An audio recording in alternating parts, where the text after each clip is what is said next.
Quand Donald Trump bombarde le Nigeria au prétexte qu'il veut protéger les chrétiens, vous avez compris quoi? Il ment.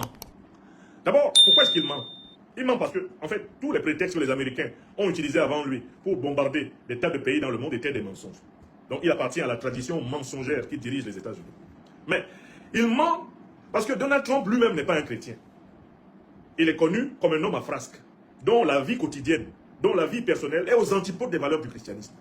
C'est un individu qui est connu pour être un haineux de proximité. De nombreuses femmes américaines se sont plaintes de son comportement méprisant envers elles. Tout son itinéraire est marqué par des scandales de mœurs liés à son rapport instrumental et mercantiliste au monde féminin. Il traîne dessus ce terrain des casseroles terribles. Et actuellement même, lui-même est cité dans l'affaire Epstein. La fameuse île de la perversion dans laquelle plusieurs dirigeants, criminels occidentaux, sont allés se livrer au stupre et à la fornication dans des conditions absolument abominables, immondes. Donc Donald Trump là, ne peut pas défendre les chrétiens car lui-même n'en est pas un. Si Donald Trump est chrétien, ça veut dire donc que le christianisme, c'est du crétinisme. Ça c'est un. Il n'est pas chrétien. De deux, Donald Trump ne peut pas aimer les noirs chrétiens du Nigeria, alors qu'il déteste déjà les noirs chrétiens des États-Unis. Et qu'il est l'un des dirigeants les plus ouvertement racistes et méprisants envers les noirs aux États-Unis. Il est l'un des dirigeants qui démantèle toutes les politiques de discrimination positive qui ont été mises en place pour compenser l'inégalité multiséculaire subie par les noirs aux États-Unis. C'est un dirigeant anti-noir. Donc quelqu'un ne peut pas détester les noirs américains et être amoureux des noirs nigériens. Il y a un problème là, les gars. Mes chers frères et sœurs, il y a un problème. Comment un président qui est un anti-africain notoire aux États-Unis va prétendre venir défendre des Africains en Afrique? Celui qui ne peut pas le moins défendre les Africains aux États-Unis ne peut pas le plus traverser l'océan Atlantique pour venir défendre les Africains en Afrique. Donc, un, il n'est pas chrétien. Deux, il n'aime pas les Noirs, il est raciste. Il est raciste. Donc, on ne peut pas croire que Donald Trump soit en train de bombarder le Nigeria par amour pour les Africains. Parce qu'il n'aime pas déjà les Africains américains. Il n'aime pas les Africains qui sont ses propres concitoyens. Il est en train de démanteler tous leurs droits. Il est en train de les jeter partout à la rue. Il est en train de leur retirer les aides sociales. Il est en train de briser toutes les dispositions de discrimination positive. Il est en train de détruire l'Obamacare pour livrer les plus pauvres et les plus vulnérables à la disparition certaine dans la misère des villes américaines et des campagnes. Voilà l'homme qui prétend prendre des avions de guerre, des navires de guerre pour venir soi-disant sauver les chrétiens. Par ailleurs, je suis toujours sur l'argument 2. La protection des chrétiens n'est pas l'objectif de Donald Trump. Parce qu'il n'y a pas que les chrétiens qui soient attaqués par les terroristes au Nigeria. Les terroristes attaquent massivement toutes les populations nigérianes. Et d'ailleurs, ils agissent surtout dans la partie la plus musulmane du Nigeria, le nord du Nigeria. Donc paradoxalement, en fait, c'est parce que Donald Trump a honte qu'il ne peut pas dire qu'il vient faire la guerre pour protéger les musulmans parce que ce serait trop gros. Puisque lui, il n'est pas issu de la tradition religieuse musulmane. C'est parce qu'il a trop honte, parce que son mensonge serait trop gros. En réalité, Boko Haram tue davantage de musulmans partout dans le nord du Nigeria que de chrétiens. Le nord du Nigeria est majoritairement musulman. Et la plupart des victimes des groupes terroristes sont musulmanes. Pas plus tard qu'hier, une bombe a été déposée dans une mosquée. Et des musulmans en pleine prière, en pleine adoration du Tout-Puissant ont été tués par les terroristes. Donc Donald Trump veut jouer et semer la zizanie à l'intérieur de la population africaine du Nigeria en donnant l'impression qu'il privilégie les chrétiens par rapport aux musulmans. Il ne veut en fait qu'appliquer le principe du diviser pour mieux régner.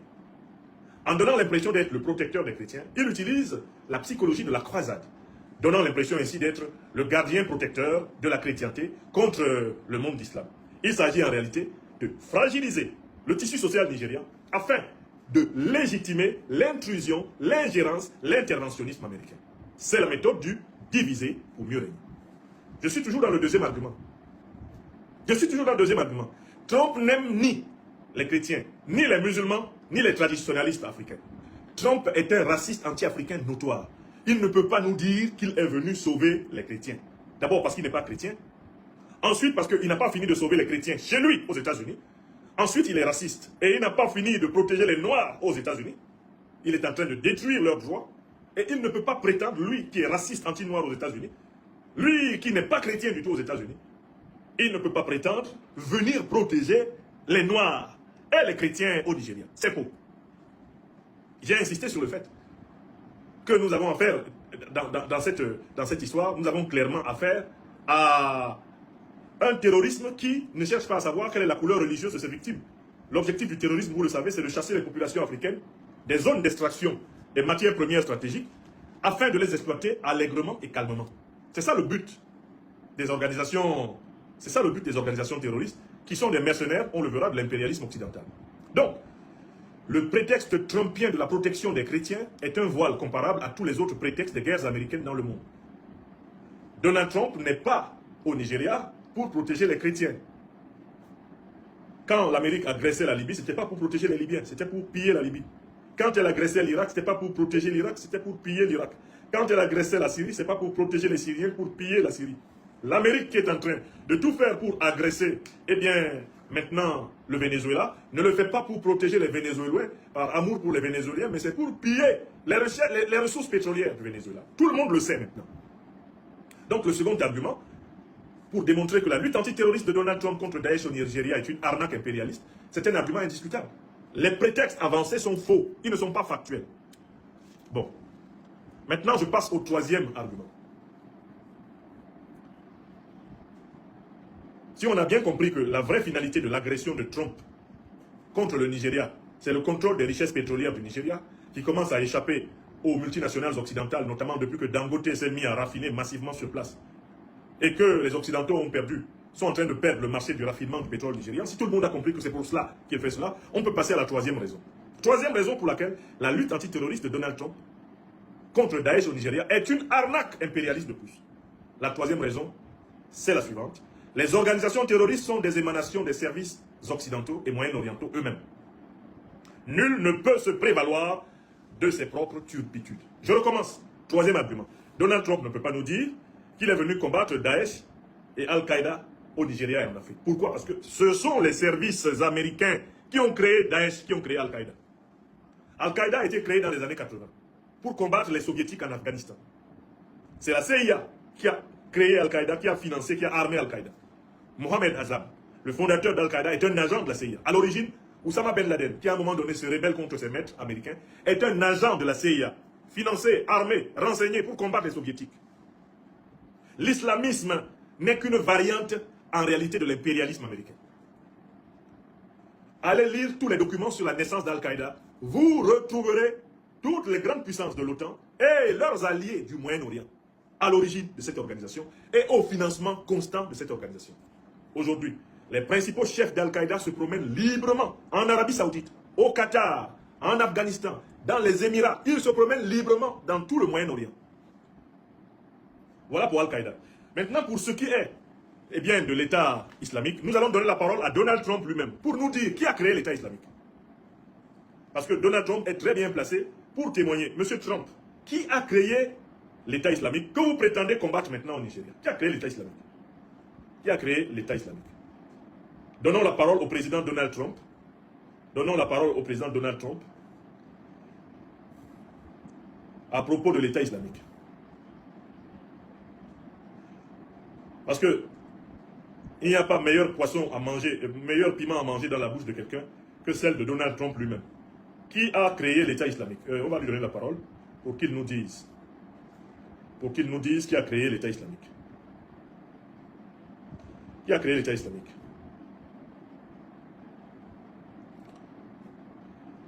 Trump. Création de l'État islamique. Il faut que le président Trump parle. Il faut que le président Trump parle. Je suis sur YouTube pour vous trouver ses propos. Ses propos. Voilà. Aux États-Unis, Donald Trump ne recule devant rien pour tenter de discréditer son adversaire dans la course à la Maison-Blanche. Distancé dans les sondages, le candidat républicain a affirmé qu'Hillary Clinton, ex-secrétaire d'État entre 2009 et 2013, avait contribué à faire naître l'organisation terroriste État islamique. Il l'a dit lors d'un meeting en Floride. Notre gouvernement est à l'origine du groupe État islamique. Pour moi, le président Obama et Hillary Clinton sont les fondateurs de l'État islamique. En fait, Hillary Clinton pourrait se voir remettre une distinction. Vous savez, comme on dit chez les sportifs, le trophée du meilleur joueur. Eh bien, le groupe État islamique pourrait lui décerner une telle récompense. ISIS will hand her the most valuable player award. L'équipe d'Hillary Clinton a dénoncé les propos de Trump tout en point. Donald Trump a reconnu que c'est l'administration américaine d'Obama qui a contribué à la création de l'État islamique avec ses alliés du Moyen-Orient. Mais comment ça se fait qu'ils viennent combattre l'État islamique alors qu'ils ne combattent pas ceux qui ont créé l'État islamique? Obama se promène librement aux États-Unis. C'est lui qui a créé l'État islamique. Hillary Rodham Clinton se promène librement aux États-Unis. C'est elle qui a créé l'État islamique, selon Trump.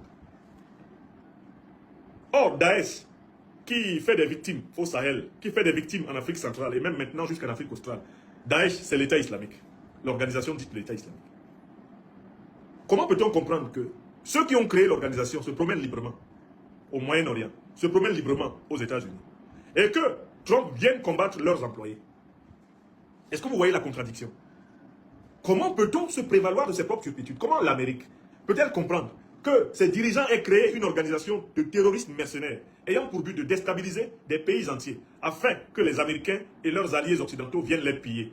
Comment ils peuvent justifier le fait de s'acharner maintenant contre les pays africains qui en fait sont victimes de la stratégie américaine, otanienne, occidentale de recolonisation de la planète?